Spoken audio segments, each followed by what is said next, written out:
என்னங்க வெயில் துபாயில் எக்ஸ்பெக்ட் பண்ணவே இல்லை இப்படி ஒரு வெயில் இருக்கும்ன்ட்டு.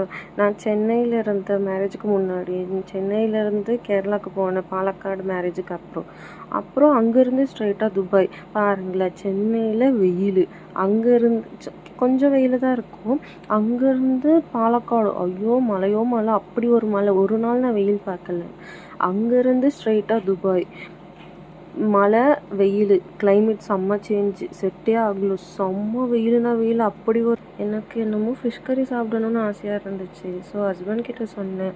அவங்க என்னை துபாயில் அல்காராமாவில் இருக்க அரிப்பா ரெஸ்டாரண்ட்டுக்கு கூட்டிகிட்டு வந்தாங்க.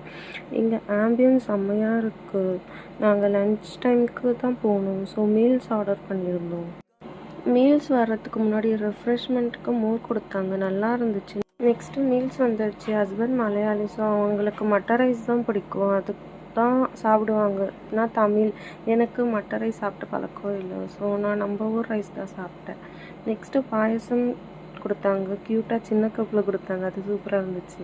எனக்கு அங்கே ரொம்ப பிடிச்சது அந்த மோர் தான். பிகாஸ் செம்ம வெயிலில் அந்த சில்லுன்னு ஒரு மூடு குடித்தா நல்லாயிருக்கும்னு சொல்லி அது நிறைய வாங்கி குடித்தேன். தென் சாப்பிட்டு வீட்டுக்கு கிளம்பி போயிட்டோம்.